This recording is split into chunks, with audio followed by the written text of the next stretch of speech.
نحمده ونصلي على رسوله الكريم أما بعد أعوذ بالله من الشيطان الرجيم بسم الله الرحمن الرحيم إن الله لا يغير ما بقوم حتى يغيروا ما بأنفسهم صدق الله العظيم۔ پھر سیاست چھوڑ کر داخل حصار دین ہو، پھر سیاست چھوڑ کر داخل حصار دین ہو، ملک دولت ہے فقط حفظ حرم کا ایک ثمر، ایک ہو مسلم حرم کی پاسبانی کے لیے، نیل کے ساحل سے لے کر تا بقا کے کاشغر۔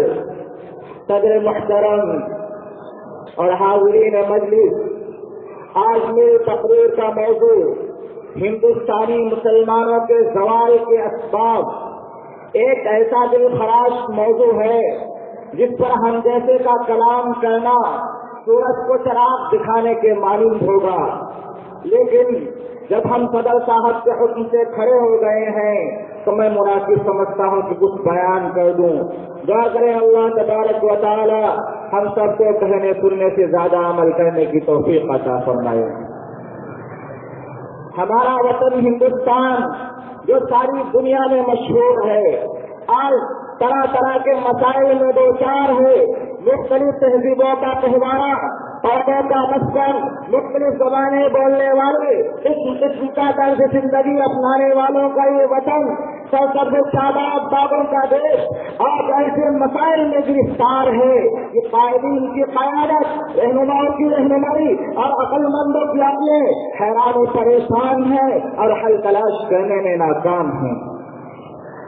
معزز سامعین، مسلمانوں کو اپنے وطن سے محبت ہے، اس کے ذرہ ذرہ سے پیار ہے، وطن کی مشکلات اور وطن کے مسائل اور دشواریوں کا مسلمانوں کو سب درد ہے، لیکن آج ہندوستانی مسلمانوں کو یہ کہہ کر ستایا جاتا ہے کہ تم پاکستانی ہو، اور کبھی مدارس اسلامیہ کو دہشت گرد و قاعدہ بتا کر مسلمانوں کو اور علماء کو پریشان کیا جا رہا ہے، کبھی بابری مسجد کو شہید کر کے مسلمانوں کو اذیت پہنچائی جا رہی ہے، تو کبھی مسجدوں میں نماز کو روک کر مسلمانوں کے دلوں کو مجروح کیا جا رہا ہے، تو کبھی مسجدوں میں لاؤڈ اسپیکر اذان دینے سے منع کیا جا رہا ہے۔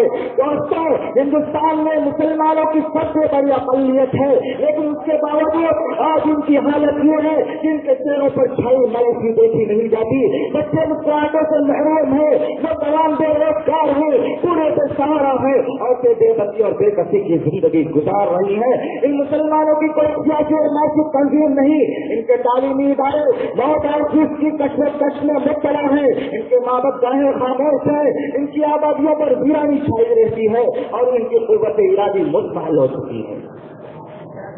دوستوں، ہندوستانی مسلمان پورے ملک میں پھیلے ہوئے ہیں، یہ ملک کے ہر گوشے میں آباد ہے، یہ زندگی کے ہر شعبہ میں داخل ہے، یہ ہر صلاحیت کے مالک ہے، ان میں قوت و فکر کی کمی نہیں، ان میں علم کی کمی ہے نہ عمل کی، اس کے باوجود زندگی کی مسرتوں اور خوشیوں سے محروم ہیں۔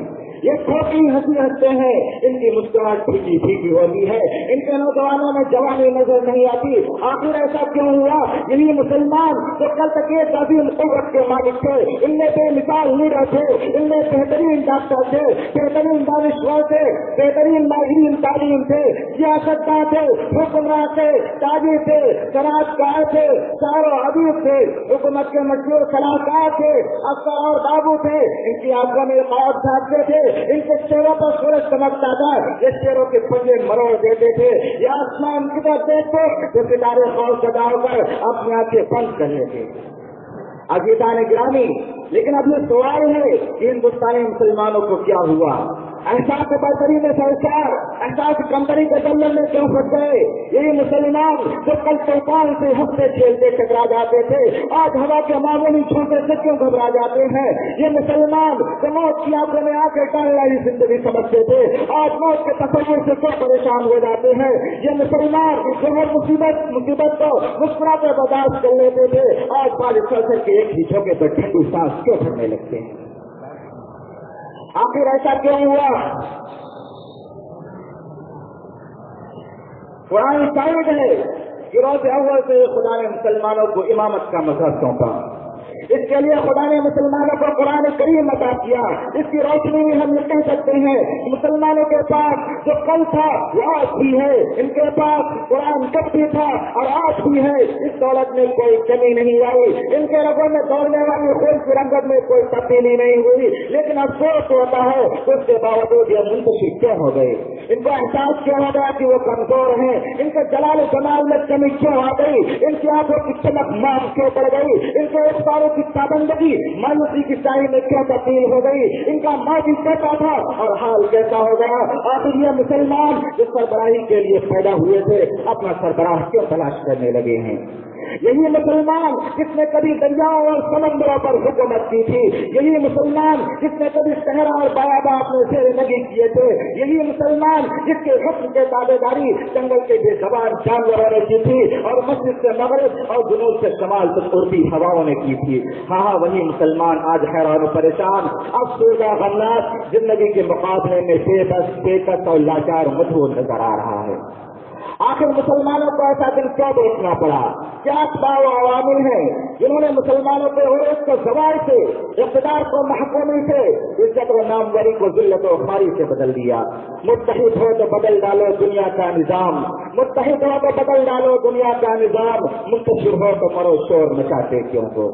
برادران ملت اور نوجوان ساتھیوں، آج مسلمانوں کو اپنے اندر تبدیلی پیدا کرنے کی ضرورت ہے اور اپنے آپ کو بدلنے کی ضرورت ہے. اور کتنا بدلنے کی ضرورت ہے کہ ہمارے ساتھ ہمارے ماحول بدل جائے، ہمارے حالات بدل جائے، ایک نئی زندگی ہو، نئی دنیا ہو، نئی فضا ہو اور ایک نئی آب و ہوا ہو. ان اللہ لا یغیر ما بقوم حتی یغیروا ما بانفسہم. خدا نے آج تک اس قوم کی حالت نہیں بدلی، خدا نے آج تک اس قوم کی حالت نہیں بدلی، نہ وہ جس کو خیال خود اپنی حالت بدلنے کا. آج مسلمانوں کو اپنے صفوں میں اتحاد پیدا کرنے کی ضرورت ہے اور اختلافات کو مٹانے کی ضرورت ہے اور اس کے بعد اللہ رب العزت کی رسی کو مضبوطی سے پکڑنے کی ضرورت ہے. ایک ہو جائیں تو بن سکتے ہیں خورشید مبین، ایک ہو جائیں تو بن سکتے ہیں خورشید مبین، ورنہ بکھرے ہوئے تاروں سے کیا بات بنے. وآخر دعوانا الحمدللہ رب العالمین.